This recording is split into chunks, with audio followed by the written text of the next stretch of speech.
escuchamos. Muchas gracias, José Antonio. Yo creo que después de este vídeo que ha sido tan emocionante, a mí me arrancó las lágrimas de la oración al Espíritu Santo y de la introducción también del rector, y ahora de tus palabras estamos todos más que listos y motivados para entrar directamente en el papel, en el panel. Y parto de una experiencia que creo que es común a muchos de nosotros, y es la experiencia de a veces en el diálogo con los jóvenes encontrarnos con una especie de monólogos simultáneos, ¿no? A veces estamos hablando y estamos utilizando quizás incluso las mismas palabras, pero tienen significados distintos. Es lo que yo creo que Gadamer se refería cuando hablaba de prejuicios o las creencias de Ortega y Gasset. Una feminista inglesa que estoy estudiando bastante, Henrietta Moore, habla de theoretical commitments. Y de alguna manera creo que todos se refieren más o menos a lo mismo. Partimos de una serie de ideas que no pensamos directamente, pero desde las cuales pensamos y de alguna manera preceden y condicionan el juicio. Y lo que yo quiero subrayar es que estos juicios no pensados a veces tienen una tonalidad que es afectiva. Alfonso López Quintas, un filósofo español, habla de las palabras talismán. Me encanta esa expresión porque creo que dice mucho. Dice que las palabras talismán son las palabras que tienen la virtud de convertir en bueno todo lo que se acerca a ellas y en malo todo lo que se aleja de ellas. Y él dice que cada generación tiene sus palabras talismán.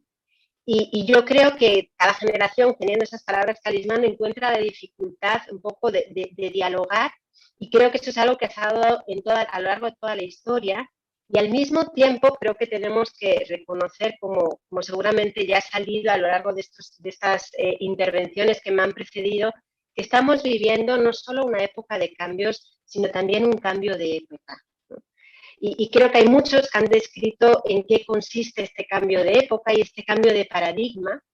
A mí me gusta mucho comparar un poco el sujeto moderno y el sujeto posmoderno. El sujeto moderno era un sujeto que se consideraba un poco universal, acultural, asexual, ahistórico, un sujeto unitario, no porque no existieran la cultura, el sexo, la historia, sino porque no se consideraba que afectaran al conocimiento.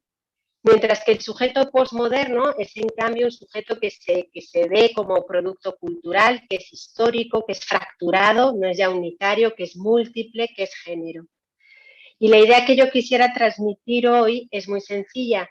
Creo que vivimos en un mundo con una mentalidad y una sensibilidad posmoderna, y creo que no tiene sentido llorar los pasados más o menos gloriosos, y creo que tenemos que aprender a dialogar con este mundo, ¿no? Es el que nos toca vivir, es el mundo al que tenemos que aprender a escuchar y que tenemos que aprender a interpelar. A mí me inspira mucho la figura de Romano Guardini, porque él también vivió un cambio de época. En concreto, en las cartas que escribe desde el lago de Como, reflejan un cambio un poco de actitud ante lo que en su contexto histórico les asustaba mucho, ¿no? Esta revolución industrial, este mundo que estaba siendo cada vez más tecnologizado. Y él al inicio pues tiene, como muchos de sus contemporáneos, miedo a que todos estos cambios deshumanicen las relaciones, se pierda lo esencial, cambien las ciudades, cambien las relaciones entre las personas.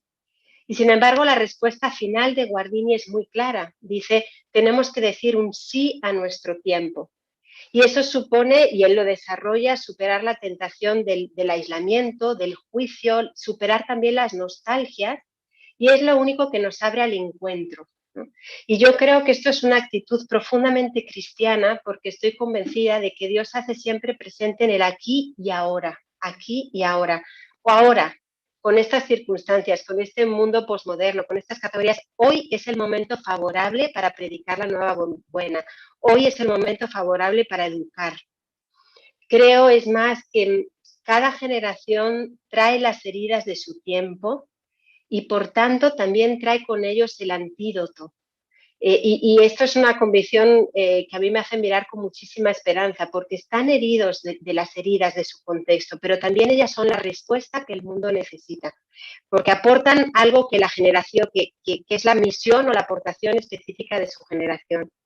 Y yo quisiera reflexionar con vosotros muy sencillamente en dos ámbitos en donde yo creo que los jóvenes de hoy tienen una sensibilidad muy distinta a la generación precedente, y donde creo que tenemos que caminar para aprender a dialogar. Uno es la relación de los jóvenes y los universales, ya te explico a lo que me refiero, y la segunda es la relación de los jóvenes con la sexualidad, que es más claro quizás, ¿no?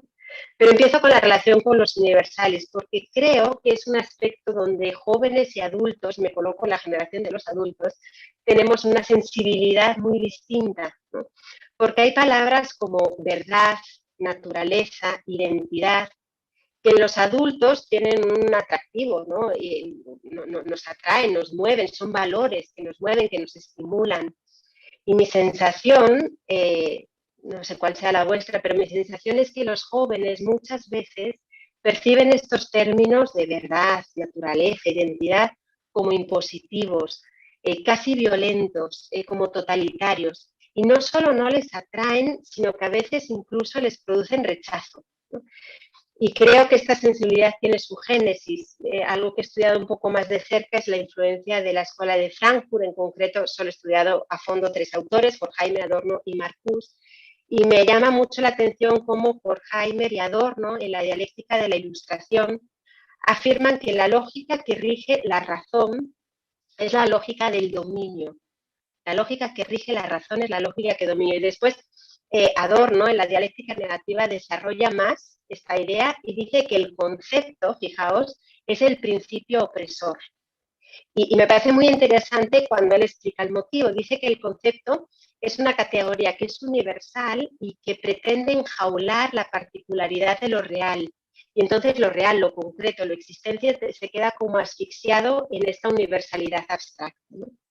Pero entonces, si los conceptos son percibidos como categorías opresoras porque son abstractas, imaginemos cuánto más será opresora, sentida, la categoría de la verdad, por ejemplo. Se ve como una violencia, ¿no? Que no permite que exista lo particular, lo concreto, lo que cambia, ¿no?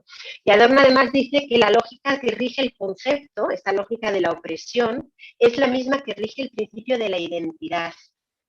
Y dice, por tanto, que la identidad es una construcción violenta. Y cuando habla de la identidad se refiere a la identidad individual y también a la identidad colectiva, ¿no? Dice es una construcción violenta porque encierra la particularidad cambiante del individuo en una realidad que es abstracta y además escoge algunos elementos y niega o rechaza los otros, ¿no? Y digo, no, ni soy la persona ni este es el ámbito para analizar aquí toda la crítica un poco posmoderna a todo el sujeto unitario. Creo que Foucault es una figura clave, creo que las feministas a veces postestructuralistas han influido mucho. Lo que me quiero quedar es, por ejemplo, en que Judith Butler habla de la mentira e incluso de la violencia de las identidades coherentes. Y esta feminista a la que me refería antes, Henrietta Moore, ella habla de los sujetos múltiples, porque dice, un individuo contiene distintos sujetos, ¿no? El individuo, dice, ¿por qué? Porque los sujetos surgen de las posiciones que uno toma delante de un discurso. Entonces, un mismo individuo, un mismo ser humano, tiene distintos sujetos dentro de sí. Él habla del individuo con sujetos múltiples, ¿no? Y podríamos añadir muchos matices, muchos autores. Lo que quiero subrayar aquí es que hay como una especie de rechazo visceral por los universales, como una asociación de universal y violencia, ¿no? Y en particular en lo que toca la identidad. Creo que esto está como muy unido también a toda esta tendencia del gender fluid, el rechazo a toda etiqueta que un poco me quiera enjaular, ¿no? Me quiera aprisionar, ¿no? Y me parece que nuestros jóvenes están ahí metidos en esas categorías, en esa sensibilidad, y lo expresan, ¿no? En lo que decía antes, el rechazo a las etiquetas, a los estereotipos, la valoración de lo diferente, el rechazo de toda idea que pretenda ser universalista, o sea, o lo llaman imperialismo, lo llaman dogmatismo, y creo que esto tiene su lado bueno y tiene su lado frágil. El lado bueno creo que está hecho de una solidaridad muy profunda, del respeto a la diferente, de la apertura espontánea a la diversidad, de la libertad de caminos preestablecidos, de sensibilidad ante la autenticidad y la entrega. Todos estos son valores que tenemos que reconocer. Y tienen su lado frágil, que es un poco el vivir en medio del caos, ¿no? Esta no definición, no ser capaces a veces de vivir conforme a las exigencias objetivas de la verdad. Pero estos son nuestros jóvenes y estos son los jóvenes con los que tenemos que hablar. Y creo que a veces utilizamos un enfoque y un lenguaje que va a tocar precisamente lo que ellos más rechazan y los repele en vez de atraerlos, ¿no? Porque utilizamos estos términos que están tocando su lado sensible, digamos, ¿no? Y cómo dialogar con ellos, pues yo creo que de nuevo Guardini nos puede ofrecer una clave, ¿no? Que es la del encuentro, ¿no? Me acordaba lo que decía Pablo VI, ¿no? Que el mundo ya no tiene necesidad de maestros, sino de testigos, y solo va a escuchar a los maestros cuando sean testigos, ¿no? Y también el Sínodo de los Jóvenes insistió mucho en este punto, que los jóvenes quieren que sean capaces de acompañarlos y caminar con ellos, personas capaces de encontrarse con ellos, ¿no? Y esto exige espacios inclusivos, esto exige espacios de escucha, donde perciban que lo que ellos tienen que decir es algo importante, algo que aporta. Creo que no vamos a ser creíbles con los jóvenes hasta que estemos realmente convencidos de que tenemos mucho que aprender de ellos y ellos lo perciban en nuestra actitud hacia ellos. Si estamos como quien desde fuera juzga y va a enseñar porque el otro no tiene nada que aportar, creo que no hay escucha real, no hay encuentro real y volvemos un poquito a esos monólogos. Y el otro campo, muy brevemente, en el que la sensibilidad es muy distinta entre jóvenes y adultos, es ciertamente la sensibilidad, que es más evidente, ¿no? El número 37 también del Sínodo de los Jóvenes recoge algunos cambios, que todos somos testigos de ellos, ¿no? De la relación de los jóvenes con la sexualidad y el género. Y este número habla de un atractivo creciente por comportamientos de riesgo, como medio un poco de explorarse a sí mismos. Habla de la sexualidad precoz, que cada vez es más precoz, de la promiscuidad, que cada vez es más común, del turismo sexual, del culto exagerado del aspecto físico, la difusión de la pornografía digital, que es brutal, la exhibición del propio cuerpo en la red. Y todo esto son fenómenos que conocemos y que sabemos también cuánto dificultan una maduración serena, porque pues viene la fragilidad, el miedo, las heridas, los bloqueos, dificultad de entrar en intimidad. Hace poco leía a una chica de Instagram de 22 años de Sevilla que se preguntaba en las redes sociales, Leo, ¿en qué momento hacer algo tan normal como, por ejemplo, tomarse un café con alguien, charlar y abrirse, empezó a ser más íntimo y comprometido que acostarse? O sea, ¿qué ha pasado? Y esta es la realidad, ¿no? Y repetí esa frase que tristemente es muy común entre los jóvenes de no lo conozco, solo nos hemos acostado, ¿no? Y este es el mundo en el que ellos viven, ¿no? Y el mismo número 39 del sínodo decía que los jóvenes esperan de los adultos una palabra clara, humana y empática. Clara, humana y empática, pero que normalmente perciben en la iglesia un espacio de condena, de juicio, y los jóvenes querían y expresaban el deseo de confrontarse sobre las cuestiones relativas a la diferencia sexual, a la homosexualidad, al género, y cómo entablar este diálogo con los jóvenes. A mí se me ocurren algunas líneas, son 4 líneas muy sencillas que son solo intuiciones y que pido que al Espíritu Santo que las riegue y las desarrolle en los corazones de todos los educadores que me escuchan, porque creo que Él nos va a ir ayudando a abrir camino todos juntos, ¿no? La primera línea es acoger y reconocer la parte de verdad que tiene su posición, ¿no? O al menos la pregunta o la sensibilidad desde la que se mueve, ¿no? Lo que decía antes, ese rechazo a las etiquetas, el deseo de autenticidad, está unida, y no vamos a decir que no, está unida a expresiones no verdaderas, a expresiones radicales, a expresiones ante las que tenemos que tener un sentido crítico, es evidente, eso lo doy por descontado. Pero también reconocer lo que nos enseña esta sensibilidad, qué es lo que aprendemos de ellos, ¿no? Y esto no como un movimiento así medio táctico para ganar su favor, su benevolencia, sino con sinceridad, ¿no? Jesús camina con nosotros y aprende de los pequeños y se fija y se admira de tantas cosas que suceden a su alrededor. Ojalá de verdad tengamos esa mirada que sabe sorprenderse y que sabe reconocer incluso en los intentos tan incompletos, tan pobres de muchos, la verdadera pregunta que Dios ha sembrado en los corazones de los jóvenes, ¿no? La segunda línea es plantear preguntas que hagan ver lo limitado y lo reductivo de sus posturas, ¿no? Por ejemplo, yo me ocupo mucho del tema del género, es mi tema, ¿no? Y en el caso de la identidad de género, creo que los jóvenes y la cultura hoy en general tiende a enfatizar uno de los aspectos que entran en juego en la formación de la identidad sexual, ¿no? O la libertad o la cultura, y son elementos reales, pero pierden de vista el todo, ¿no? Y la identidad sexual es el resultado de la integración de muchos elementos distintos, ¿no? Entonces, el reconocer la verdad de lo que ellos aportan y hacerles ver que quizá que se están dejando otros elementos, creo que es un camino de diálogo, es un camino de plantear preguntas y no necesariamente dar respuestas. Creo que a los adolescentes y a los jóvenes no hay que darles respuestas, hay que plantearles las preguntas y caminar con ellos. El tercer camino sería el camino de acompañarles en el discernimiento, que creo que el Papa nos ha dado ahí también una intuición que quizás no hemos logrado desgranar del todo. Eso también salió bastante en el sínodo, ¿no? Porque la verdad la tenemos dentro de nosotros mismos y la verdad es una. Además que nuestra forma de acceder a la verdad es siempre relativa, ¿no? Pero si ayudamos a los jóvenes a entrar en la escucha de lo que tienen escrito en su corazón, no en su emotividad, sino en el corazón, en la conciencia, digamos, reconociendo, ¿no? sus sentimientos reales, eso nos puede ayudar a superar, por un lado, el relativismo y por otro lado, el emotivismo, ¿no? Y acompañarles en un verdadero camino para que descubran la verdad que Dios ha puesto en sus corazones. Y eso exige, de nuevo, mucha paciencia, mucha acogida y mucha intimidad también. Y la última línea, y con esto termino, sería partir de sus heridas. Creo que nuestros jóvenes hoy en día están muy heridos por quizás, no solo, pero por esos comportamientos que antes citaba, y creo que sus heridas son el mejor lugar para el anuncio del querigma, porque Cristo viene a tocar nuestras heridas. Entonces, eso que quizás nos puede asustar en ocasiones, decir, Dios mío, ¿cómo está el patio? ¿No? ¿Cómo están de golpeados? ¿Cómo están de frágiles?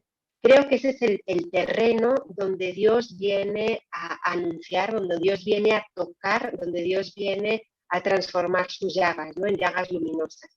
Entonces creo que una expresión muy poco académica, pero muy clara, que se utiliza en México, es que a tamaño del sapo, en el tamaño del sapo, el tamaño de la piedra, ¿no?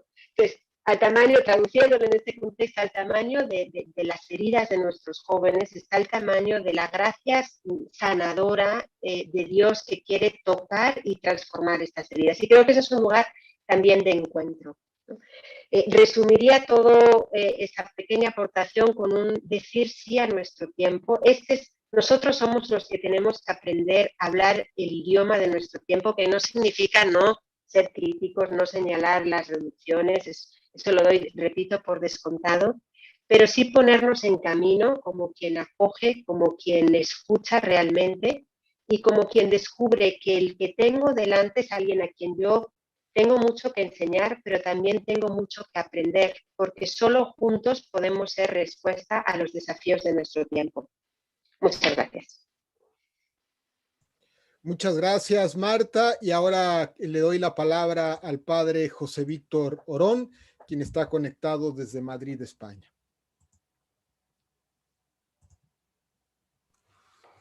Pues muy buenos días a los que estáis en América y buenas tardes a los que estamos por Europa. Un saludo especial a don Ricardo, dar las gracias a la Academia por esta oportunidad y sobre todo un saludo muy especial a los 836, vaya, se ha bajado una hora, 835 inscritos en este curso y que estamos aquí juntos.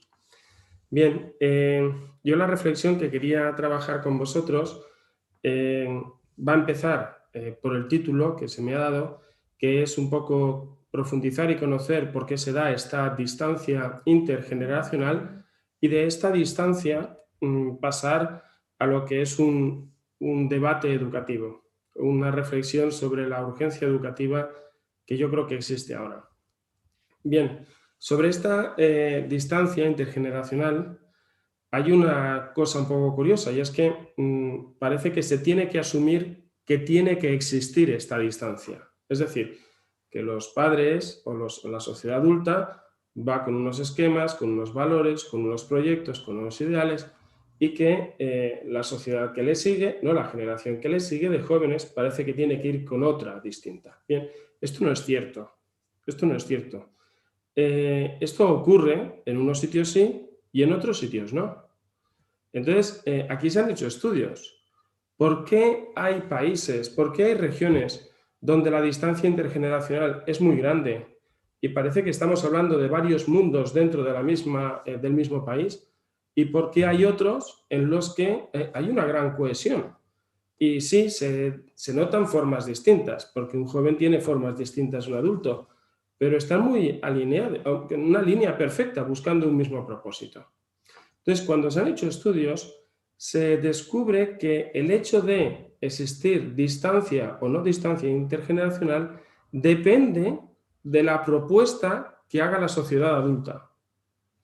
Si el joven, cuando, digamos, inaugura su juventud o su adolescencia, es como si saliera al mundo y preguntase, ¿dónde voy?, ¿no? Con toda su energía. Si se encuentra que la respuesta a esa pregunta, obviamente es una pregunta que no se formula así con estos términos, sino que sencillamente se fijan y ven qué es lo que está pasando en la sociedad de los mayores. Si descubre una sociedad que está unificada en una sola dirección y que esa dirección es un valor compartido que se ve como un bien común, ¿vale? Fíjate que no estoy diciendo ni siquiera que estén bien orientados, sino que estoy diciendo es que se vive como una experiencia valiosa. Es decir, el joven ve que el adulto se cree de verdad lo que hace. Entonces, en ese momento, el joven se pega a la propuesta de la generación adulta y esa distancia intergeneracional simplemente es cuestión de formas, ¿no? Porque que ha habido un cambio de formas, eso es desde siempre, ¿no? Eso tú puedes leer relatos muy antiguos que hablan de la juventud y parece que estén describiendo la de ahora. Pero entonces es muy interesante, porque entonces la pregunta es, ¿qué propuesta valiosa, qué propuesta de valor está haciendo esta sociedad adulta, ¿no? ¿Qué es lo que ocurre? Que si el joven no descubre que esta sociedad adulta está direccionada en una propuesta que siente valiosa, que además, otra característica es que se ordena bajo el paradigma del bien común, insisto, incluso equivocadamente, pero que se ordena bajo el paradigma del bien común, el joven se adhiere. Cuando el joven no se encuentra esta sociedad adulta, sino que se encuentra una sociedad adulta desfragmentada, donde aquí cada uno va a la suya, donde cada uno busca reservarse su pequeño terreno donde él es el rey, pues sencillamente, si la sociedad adulta no me ofrece un reto de valor, yo me busco mis propios retos. Entonces, ¿qué es lo que ocurre? Que te puedes empezar a encontrar, pues, jóvenes que están asumiendo riesgos que los adultos lo vemos y lo calificamos de absolutamente absurdos. Es decir, por ejemplo, ¿qué hace un joven subido a lo alto de un rascacielos, cogido solo de una mano, con su cuerpo cayendo al vacío, pero sujetado, simplemente por rescatar una foto? Tú dices, ¿pero qué riesgo más absurdo está asumiendo? ¿Qué es un riesgo absurdo? ¿Qué es un riesgo asumible? ¿A qué llamamos riesgo absurdo? ¿A qué llamamos un riesgo asumible? Porque toda sociedad, cuando ha tenido que construir algo, ha asumido muchos riesgos. ¿Qué es un riesgo absurdo? ¿Qué es un riesgo asumible? Pues mira, un riesgo asumible es un riesgo que se está orientando a una propuesta significativa valiosa. Pero un riesgo absurdo es un riesgo que dices, pero no te lleva a ninguna parte. No te traen absolutamente nada. ¿Qué beneficio hay en eso? Entonces, digamos que lo que acaba haciendo que un riesgo sea absurdo o sea significativo es en función de a qué se orienta. Y si eso que se orienta es valioso, ese riesgo pasa a ser asumible. ¿Qué es lo que ocurre? Que cuando un joven despierta con energía a todo su mundo adolescente y se planta ante la sociedad adulta, ¿no? Preguntando, sin preguntar, porque simplemente miran, ¿qué busco? Y parece que la respuesta es, no sé, busca lo que quieras, pero no molestes mucho. Entonces, pues si tú no me das nada, yo me busco mis riesgos. Entonces, ahí habría que hacerse una pregunta muy importante, porque cuando los adultos vemos esos comportamientos en los jóvenes, enganchados todo el rato a las pantallas o lo que fuera, la respuesta que a mí me suele llegar a los oídos es: un joven no se sabe controlar, un joven no se sabe regular, un joven está disperso. Mirad, quien dice esas cosas sencillamente no conocen a los jóvenes. Los jóvenes tienen una capacidad de orientarse en una dirección muy potente. Pero claro, si se encuentra una sociedad adulta que lo que le dice es: mira, haz lo que quieras, pero a mí no me molestes, entonces se dispersan pues en retos que aparecen como absurdos. ¿Esto qué quiere decir? Que cuando nosotros estamos viendo una sociedad joven perdida en tantas cosas que no les están abriendo ninguna perspectiva ni de crecimiento, ni de relación, ni de mejora, ¿de qué está esto hablando? Está hablando de que parece de que los jóvenes, nada, parece que la naturaleza humana sufre una involución cuando llega a la adolescencia. Parece que la naturaleza humana está mal hecha, ¿no? Los niños funcionan bien, los adultos bien, los ancianos también, pero parece que hay una involución. ¿De veras? ¿Resulta creíble asumir que existe una involución de la naturaleza? O más bien, el hecho de descubrir sociedades en las que vemos jóvenes dispersos, entregándose a cosas sin valor, es una denuncia clara a una sociedad adulta que no tiene un proyecto valioso. Y esto yo lo conecto mucho con el tema de la educación. Porque en el fondo aquí se está apareciendo una palabra como central para poder entender la propuesta educativa, y es: ¿qué tiene de valiosa la propuesta educativa? No simplemente qué tiene de útil, sino qué tiene de valiosa. No es la misma pregunta, no es lo mismo. Para el adulto muchas veces pensamos que una cosa es importante, ¿no? O porque es útil o valiosa, y la palabra útil y valioso lo usamos como sinónimos. Bueno, pues si es valioso es útil, si es útil es valioso. Eso es un gran error en el que hemos caído, y porque nos hayamos acostumbrado a pensarlo no quiere decir para nada que sea cierto. Pueden haber cosas que sean útiles y no sean para nada valiosas. Y entonces aquí viene la cuestión de hasta qué punto la educación que estamos ofreciendo a los jóvenes es una educación valiosa. Mira, en la investigación, una de las investigaciones que estoy desarrollando es ver cómo se relacionan lo que es, por ejemplo, la energía que tienen los jóvenes con la capacidad de perseverancia, ¿no? De tesón, de entregarse a un trabajo concreto, y cómo eso está mediado por algunas características como, por ejemplo, la afabilidad, el interés social, la consideración del otro y todo, ¿no? Entonces resulta una cosa curiosa, porque es un estudio que hemos hecho con más de 3.700 jóvenes, todos de 15 a 16 años, y nos sale una cosa muy curiosa. Nos sale que en cuanto el joven es más afable, descubres que es una persona con más energía, que puntúa mucho mejor en los cuestionarios de energía, en los de tesón, en los de entrega, en los de perseverancia, ¿no? Es decir, y esta parte dice, bueno, esa parte era de esperar, ¿no? Pero lo que nos resulta curioso es que, aunque cuando haya más energía, aunque haya más afabilidad, aparece más energía y más tesón, en cambio, entre los jóvenes que son más afables, la relación que hay entre energía y tesón va desapareciendo. Es decir, la energía, pues bueno, pues esta capacidad vital que todos tenemos, el tesón, pues la capacidad de entregarnos a una tarea. ¿Cómo es posible que la energía no se traduzca en una entrega, en el trabajo o en lo que fuera? ¿Cómo es posible que no? ¿Y cómo es posible que, por un lado, cuanto más afable, es decir, cuanto más consideración tiene de las relaciones interpersonales y del valor de ellas, cuanto más afable es, resulta que tiene más energía o tiene más tesón, pero no se traduce la energía en tesón?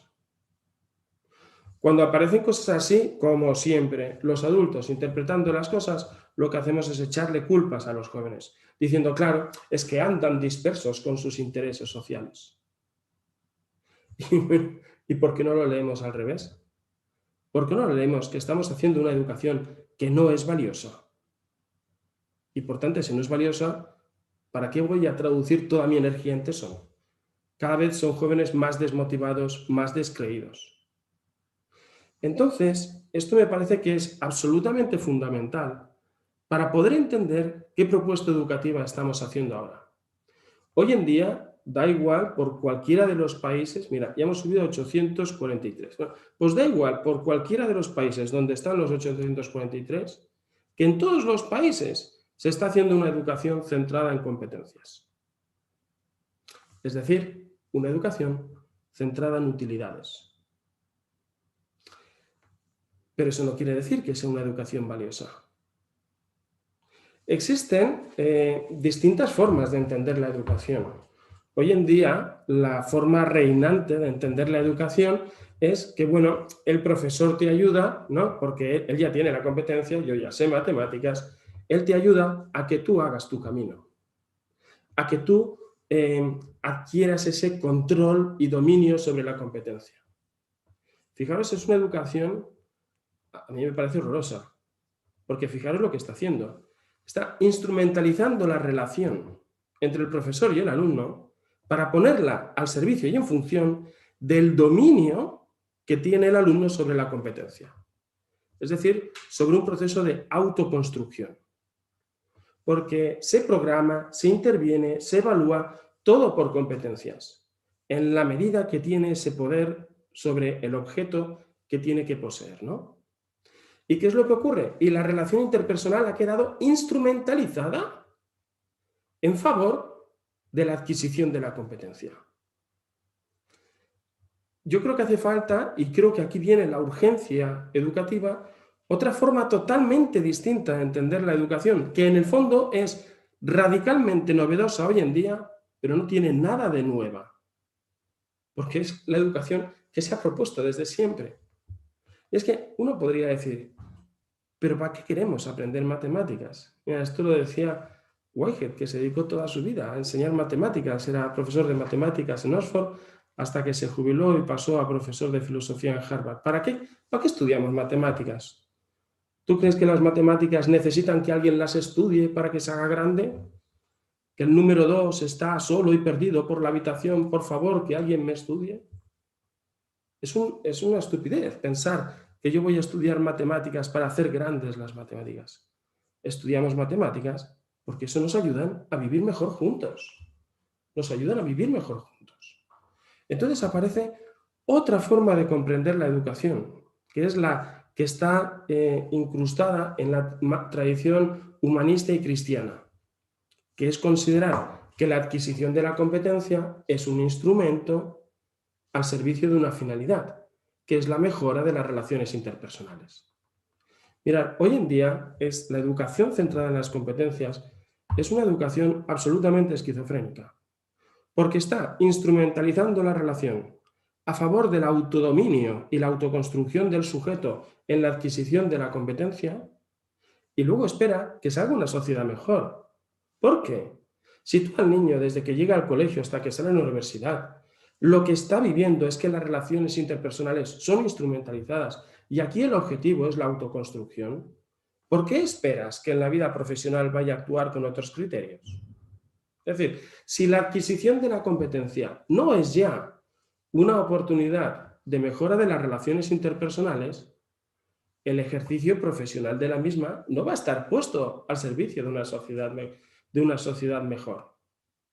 Entonces, aquí esto es un absurdo, porque es sembrar patatas y esperar que salgan cebollas o yo qué sé qué. ¿Qué ocurre? Que además esta educación por competencias, hay gente que empieza a darse cuenta de los problemas que tiene. Pero claro, dices, este joven es súper competente. Este joven, más habilidoso que en el uso del martillo no hay nadie. Es el que mejor usa el martillo, el más competente. Entonces, ¿qué ocurre? Que algunos se empiezan a asustar porque dicen, claro, este tiene mucha competencia, pero ¿para qué la va a usar? ¿Para qué va a usar su habilidad en el uso del martillo? ¿Lo va a usar porque va a clavar un clavo, porque va a construir una casa o lo que fuera? ¿O va a usar ese martillo para darle un golpe en la cabeza a alguien?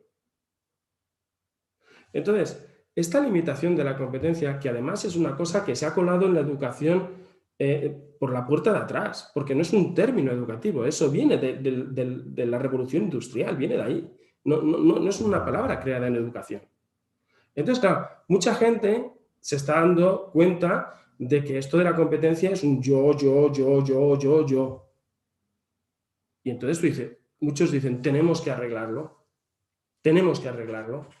Y entonces, el arreglo lo que les hace es caer en un descrédito mayor, porque buscan un arreglo que es una auténtica chapuza. ¿Por qué? Porque muchos dicen que sepa muchas matemáticas y que además sea muy buena persona.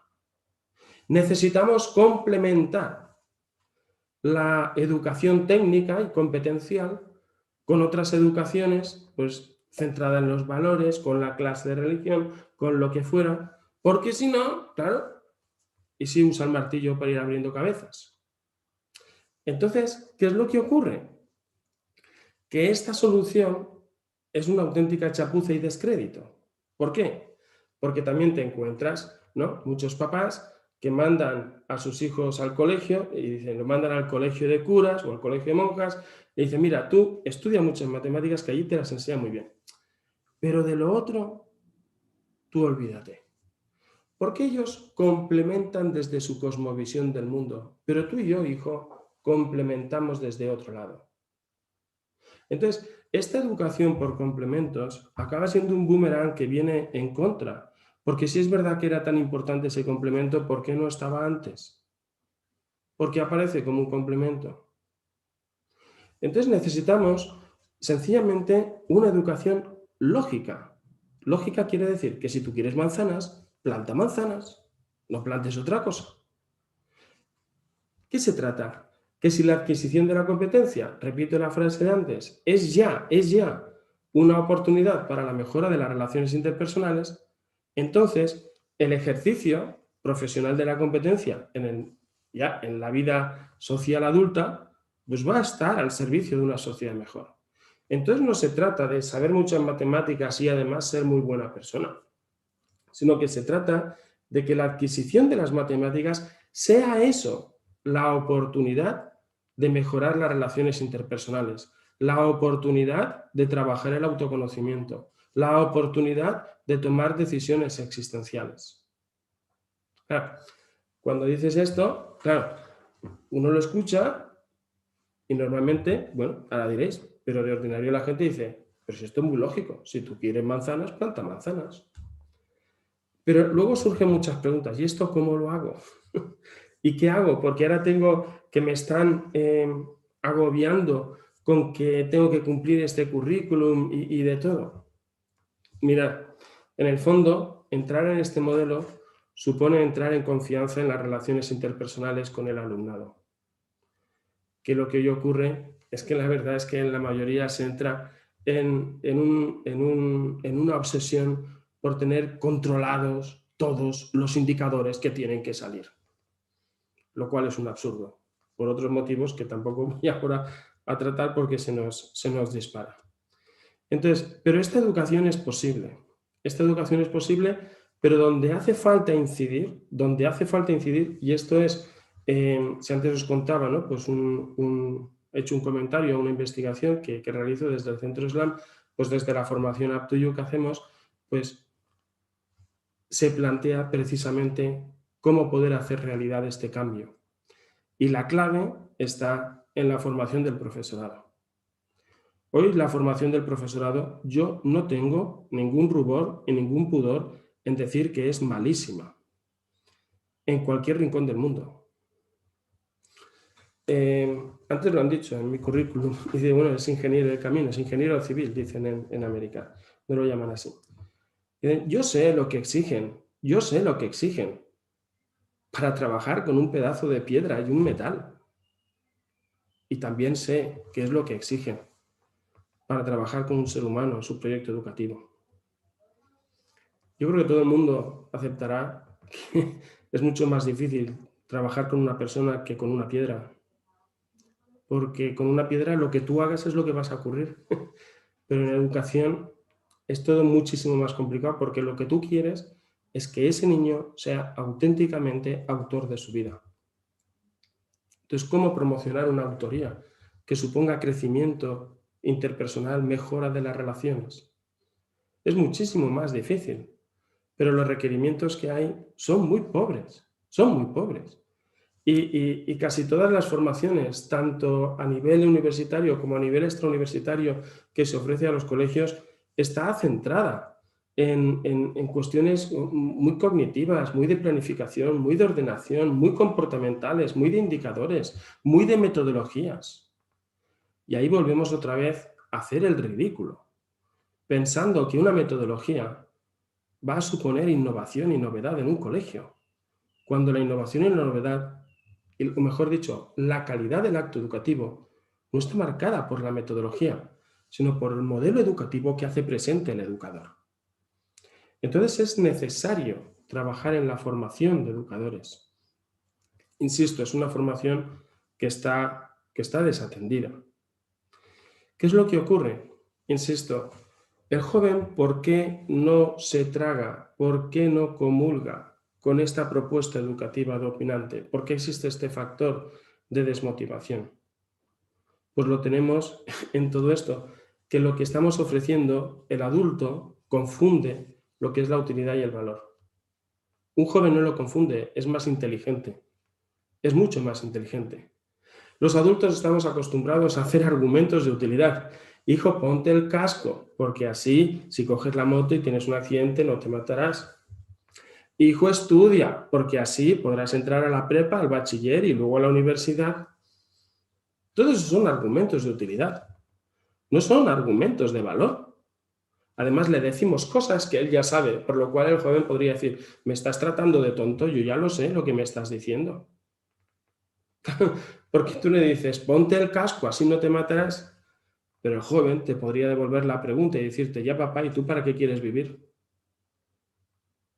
Porque yo ya veo para qué vives. Aquí vienes gruñendo todos los días del trabajo y ya veo cómo estás en tu relación con la mamá y conmigo. ¿Qué propuesta de valor se está dando?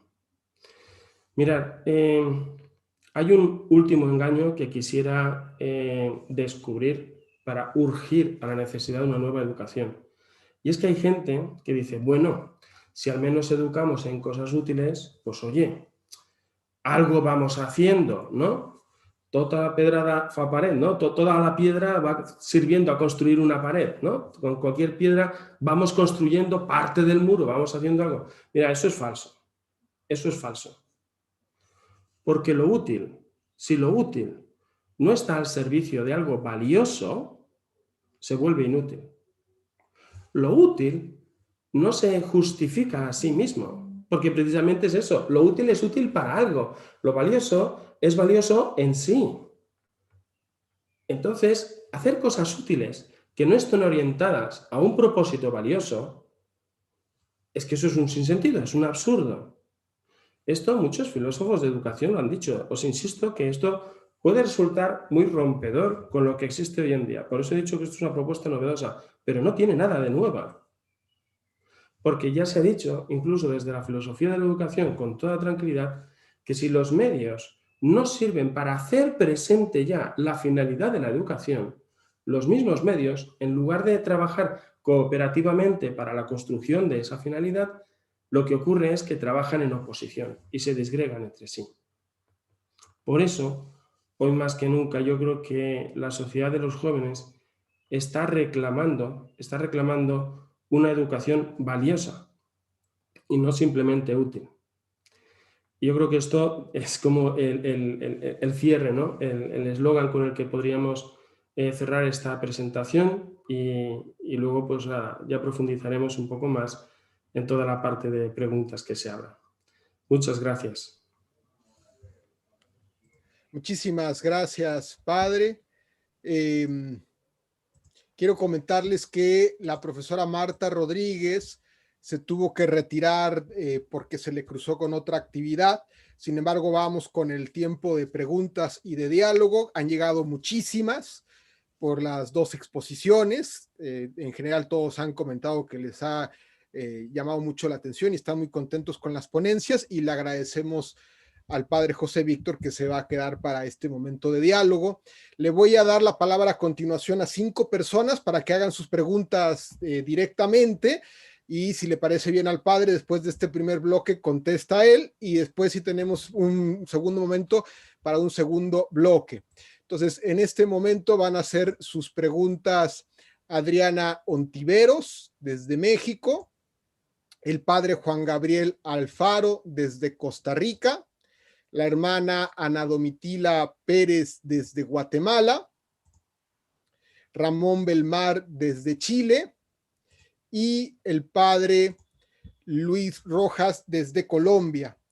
Así que en primer lugar le doy la palabra a Adriana Ontiveros. Ella es investigadora, profesora universitaria y también servidora diocesana del Movimiento de Renovación Carismática en Ciudad Guadalajara. Adelante, Adriana. Muy buenos días. Pues primero que nada, muchas gracias, padre José Víctor. Excelente su ponencia, también la de la maestra Marta. Había algunos puntos que atañían a ella, sin embargo, creo que queda perfecto. Quiero comentar o encuadrar. Se habla de la educación de jóvenes y niños. Sin embargo, la educación implica el proceso de toda la vida. La educación no es solamente un proceso, son dos, el aprendizaje y la enseñanza.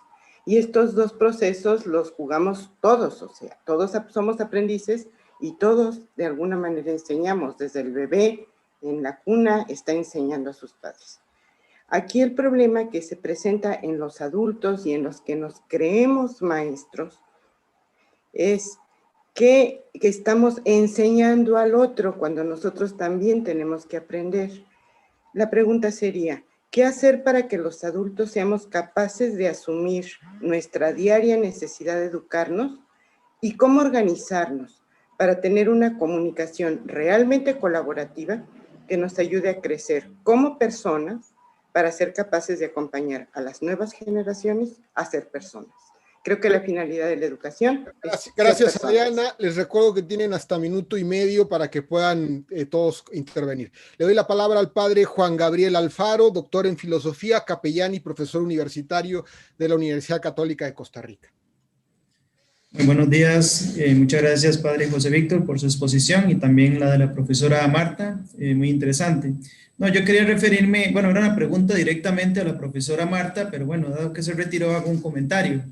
Mi comentario es con el tema de los universales, ¿verdad? Es un tema ampliamente tratado en filosofía, sobre todo cómo se ha negado el tema de la relación de la realidad o la naturaleza con el tema de las cosas trascendentes, que me parece que es el gran problema que hoy tenemos, porque hoy, por ejemplo, si uno quiere llamar la atención de los jóvenes a nivel educativo, es hablarles de los equipos de fútbol, o hablarles de los cantantes, o el reggaetón, o todo ese tipo de cosas.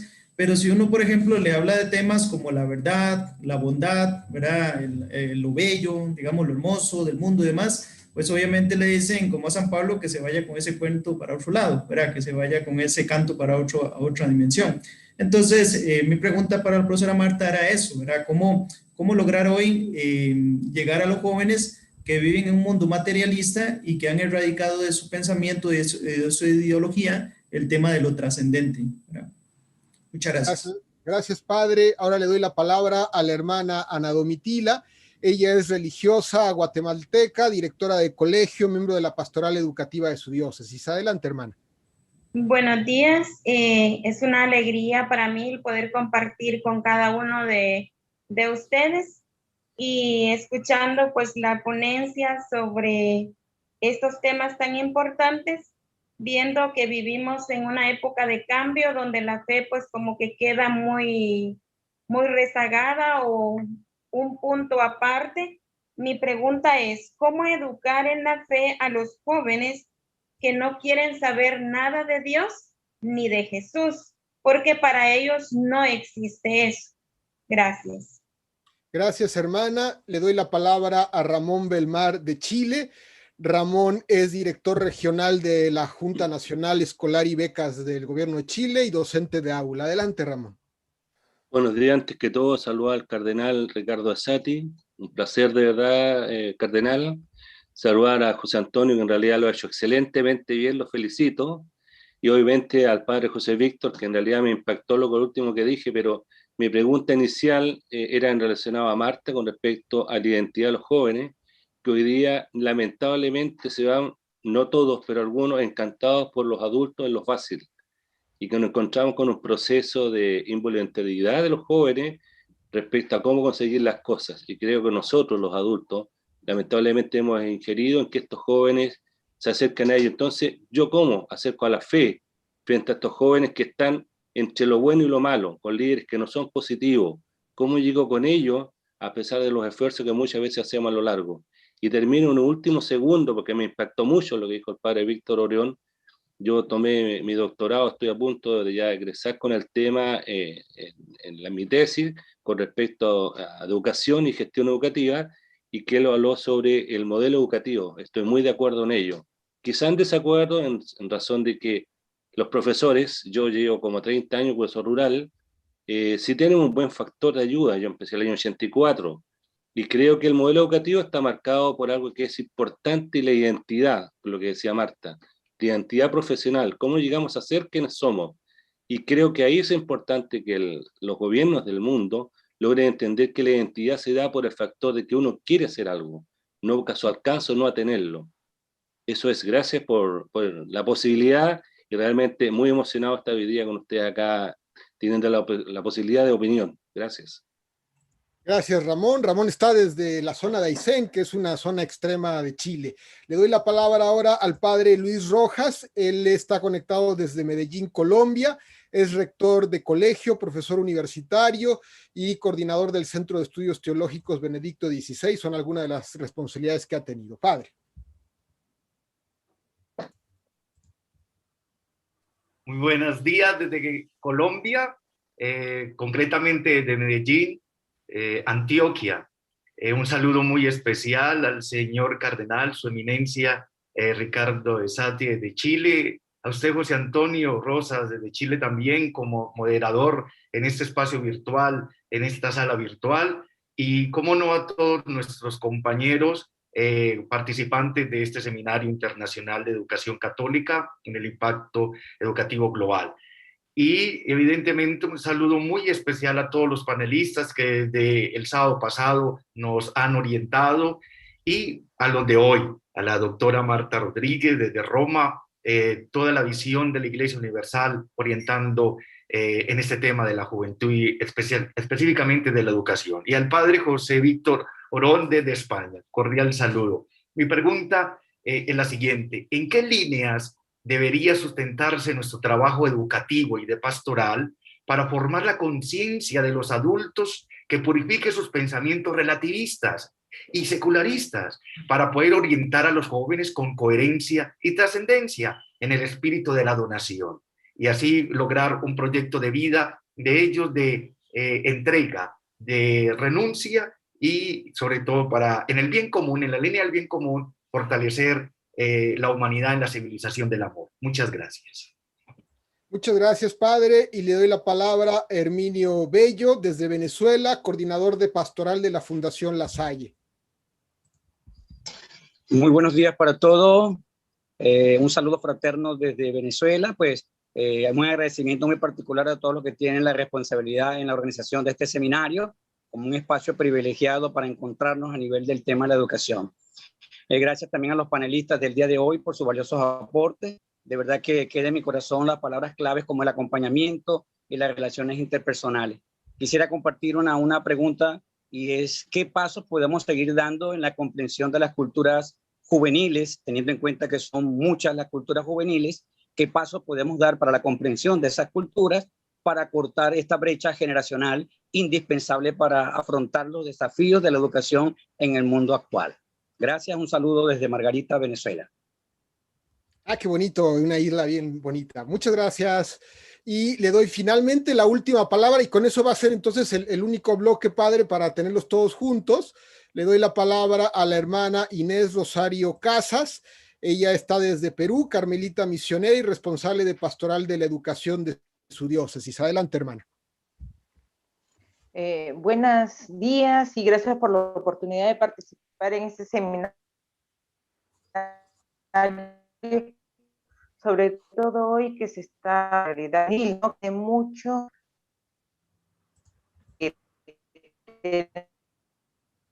mucho que formar de cara a y sobre todo el incremento de la violencia de género contra la mujer. Si estamos formando jóvenes capaces de poder afrontar este nuevo pacto educativo, ¿cómo la educación involucra esta realidad para que pueda ser diferente? Si desde el Papa Francisco estamos invitando a una cultura del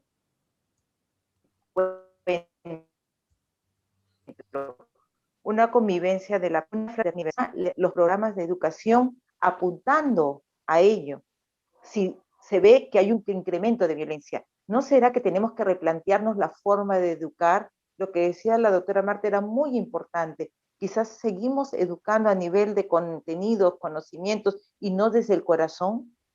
Entonces, para mí se presenta esa gran interrogante frente a la realidad que estamos palpando y cómo estamos previniendo y reacomodando nuestros planes para que de verdad sea una educación, un pacto educativo que lleve al ser humano a crecer, a valorarse, se respeten y disminuya la violencia. Muchísimas gracias. Gracias, hermana. Y padre, pues tenemos alrededor de 19 minutos, 20 minutos para su cierre y sus respuestas. Bien, pues voy a intentar responder, porque acordarme de todas bien, he tomado alguna nota para acordarme de algo, pero bien. Adriana comentaba esto de cómo poder descubrir la necesidad en el propio educador, ¿no? Cómo poder descubrir la necesidad en el propio educador. Yo primero, la reflexión que has hecho sobre que la educación es para toda la vida, me parece que es una reflexión muy buena, porque eso descubre ya una forma concreta de ver la educación. O sea, hay gente que piensa que educar es suplir necesidades que no se tienen.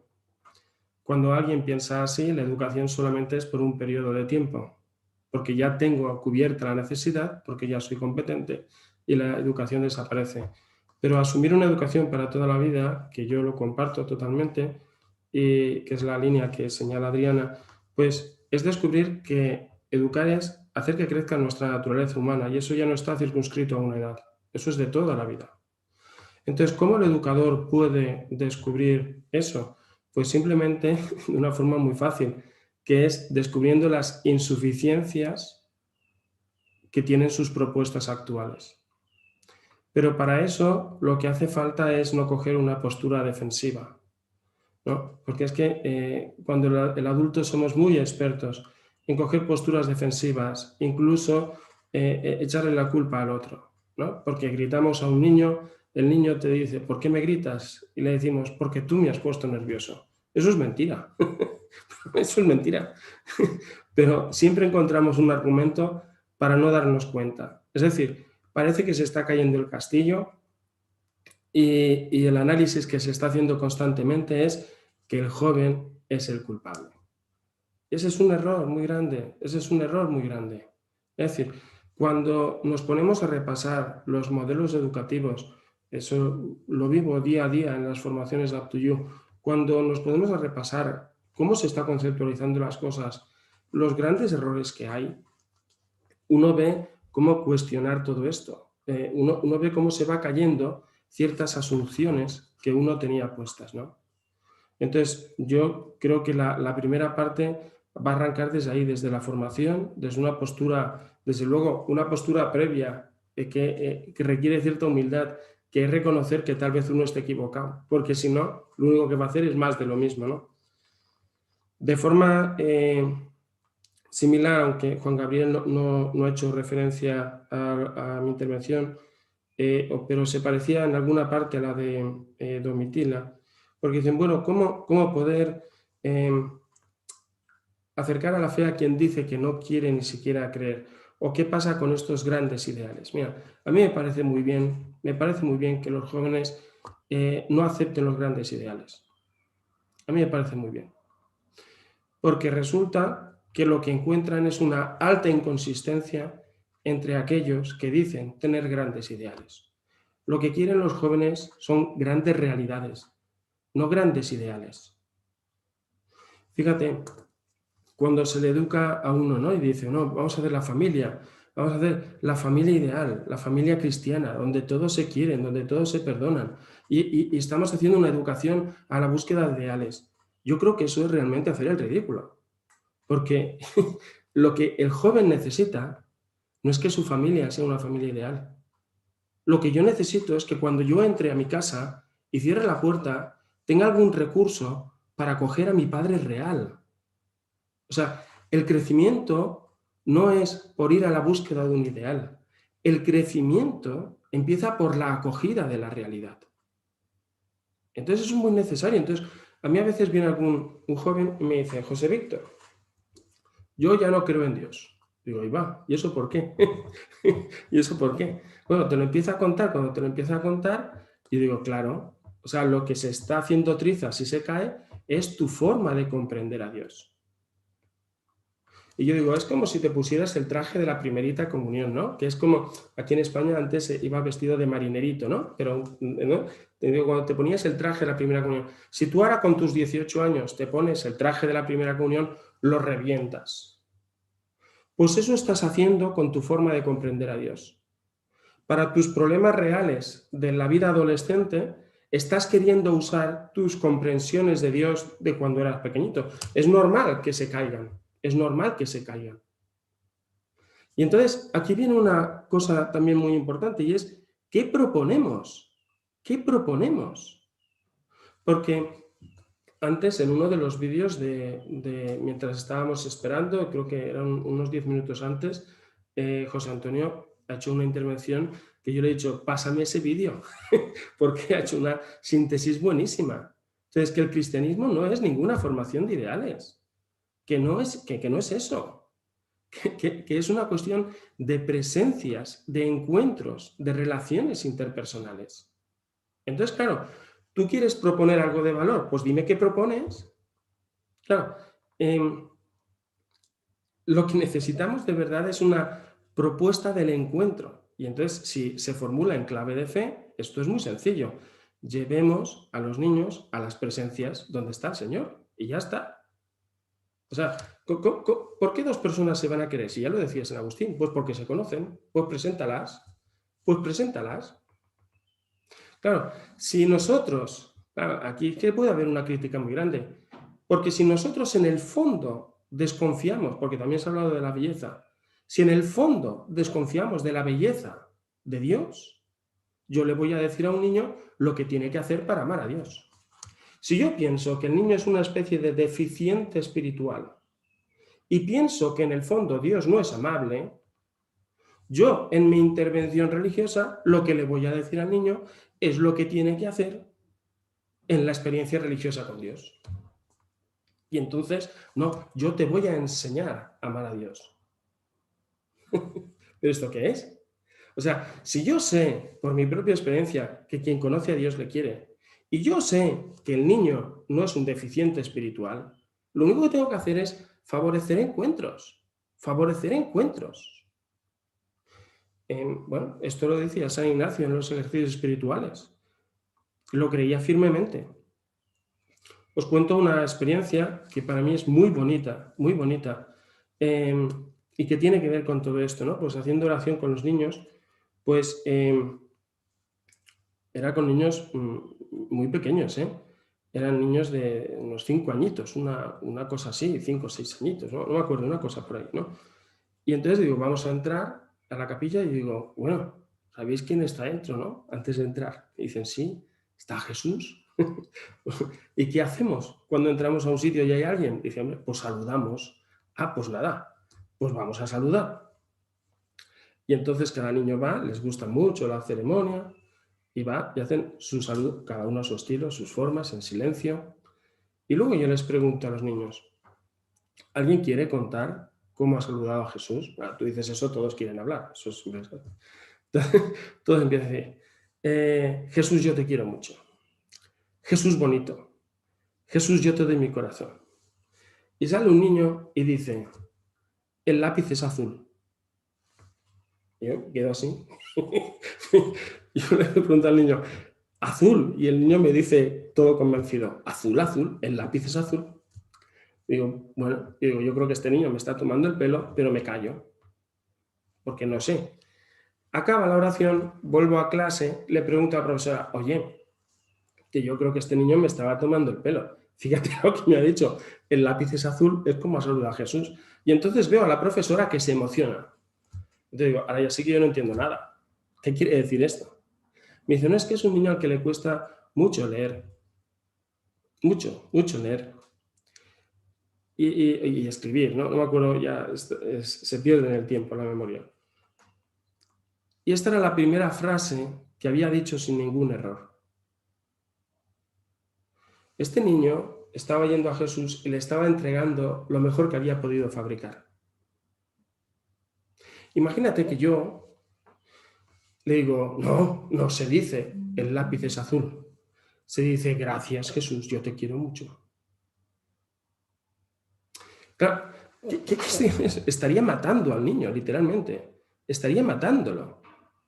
Porque nos preocupamos de verdad por muchos formalismos. ¿Tú qué quieres? ¿Que el niño sea agradecido o que diga gracias? Porque según lo que estés buscando, vas en un tipo de educación o en otra. El tema de los ideales es altamente problemático. Altamente problemático. Mira, existe un fenómeno que se estudia en psicología, que es y con esto voy contestando como a todos juntos, porque veo que esto va muy rápido y no me sale. Hay un fenómeno en psicología que se llama el moral disengagement, que quiere decir es el desentendimiento moral. Entonces, ¿cómo funciona esto del desentendimiento moral? Mira, funciona que yo siempre encuentro una argumentación teórica para justificar mis comportamientos. Siempre. Siempre. Es decir, por ejemplo, si tú vas a Copenhague, allí en las entradas de las universidades hay batallones de bicis, pero miles de bicis. Es una cosa bárbara, ¿no? Todo el mundo va en bici, pues hay más bicis que coches. Pues nada, tú vas a una universidad, está todo lleno de bicis. Tú imagínate que vas y robas una bicicleta. Entonces dices, bueno, oye, has robado una bici. ¿Cómo funciona el desentendimiento moral? El desentendimiento moral funciona construyendo una argumentación lógica que justifica cualquier cosa. Y entonces digo, hombre, tampoco es para tanto. Fíjate cuántas bicis hay. Hubiera sido peor robar un banco. Tampoco te pongas así, que no es para tanto. Es decir, con los ideales, el ser humano puede hacer literalmente lo que le da la gana. Entonces, todo esto que se está proponiendo de cómo evitar el relativismo, de cómo evitar esta cultura de lo fácil, todas estas cosas, lo que requerimos de verdad es una educación en el cara a cara, en el cara a cara concreto, en el cara a cara concreto. O sea, Santa Teresa de Jesús lo decía a las monjas, lo único que quiero es que le miréis. Lo único que quiero es que le miréis. Es decir, en el cara a cara. Y San Ignacio decía, tú tomas las decisiones mirando a Jesucristo en la cruz, en el cara a cara. No en referencia a ideales. Entonces, por eso es tan importante lo que estaba diciendo antes de la acogida. Entonces, esto es muy sencillo, porque cuando el adulto a veces se plantea cómo intervenir, yo digo, pero ¿tú qué vida común le estás ofreciendo? ¿Tú qué vida común le estás ofreciendo? Es que esa es la clave, pienso yo.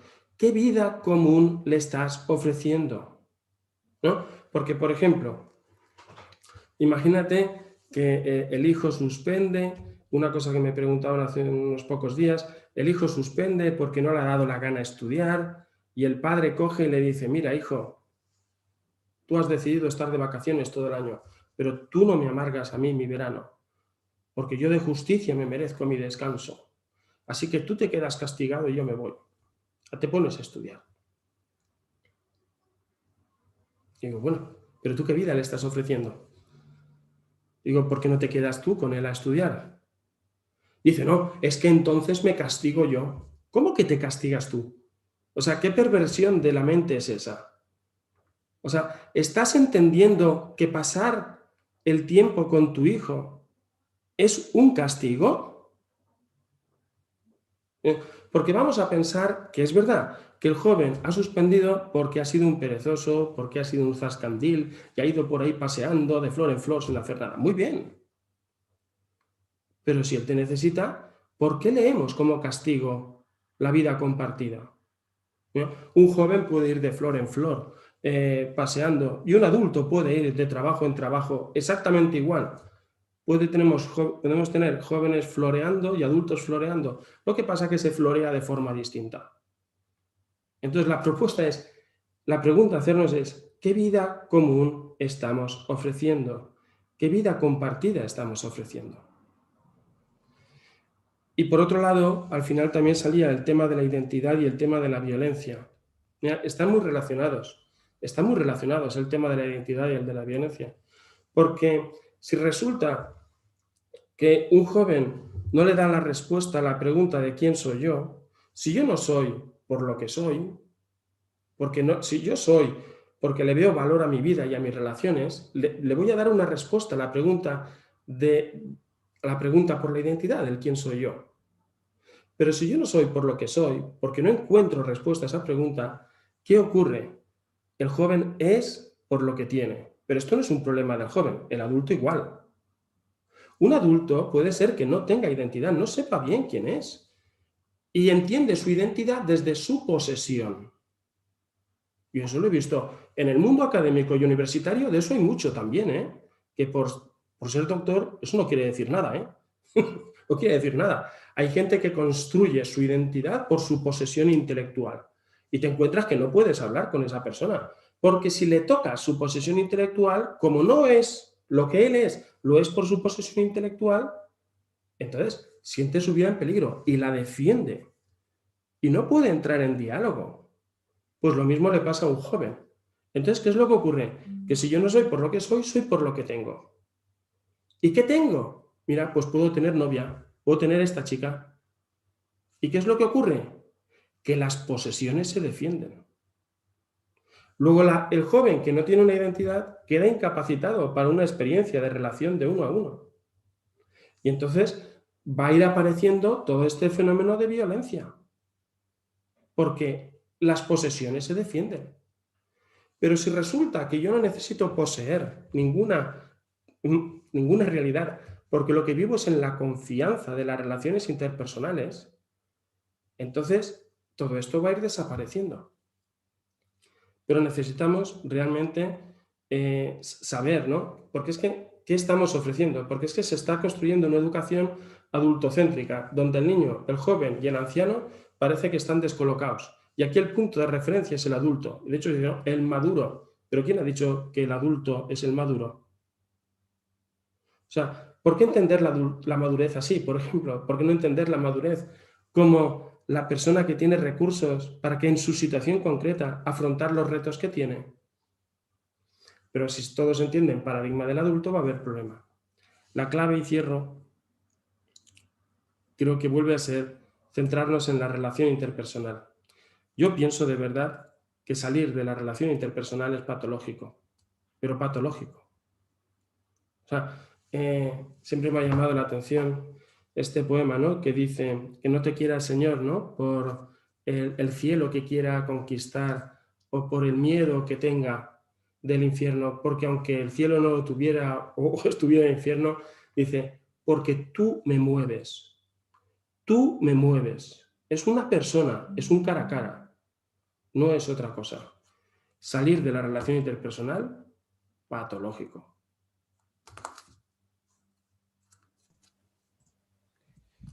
Muchísimas gracias, padre. Tenemos todavía unos 3-4 minutitos porque hay muchas cosas que se quedaban en el cajón. No sé si quisieras hacer un cierre, conclusión. Sí. Digamos que el trabajo con el que yo estoy haciendo es doble nivel. Uno académico y otro de formación. Formación de profesores, formación de papás, formación de profesores universitarios.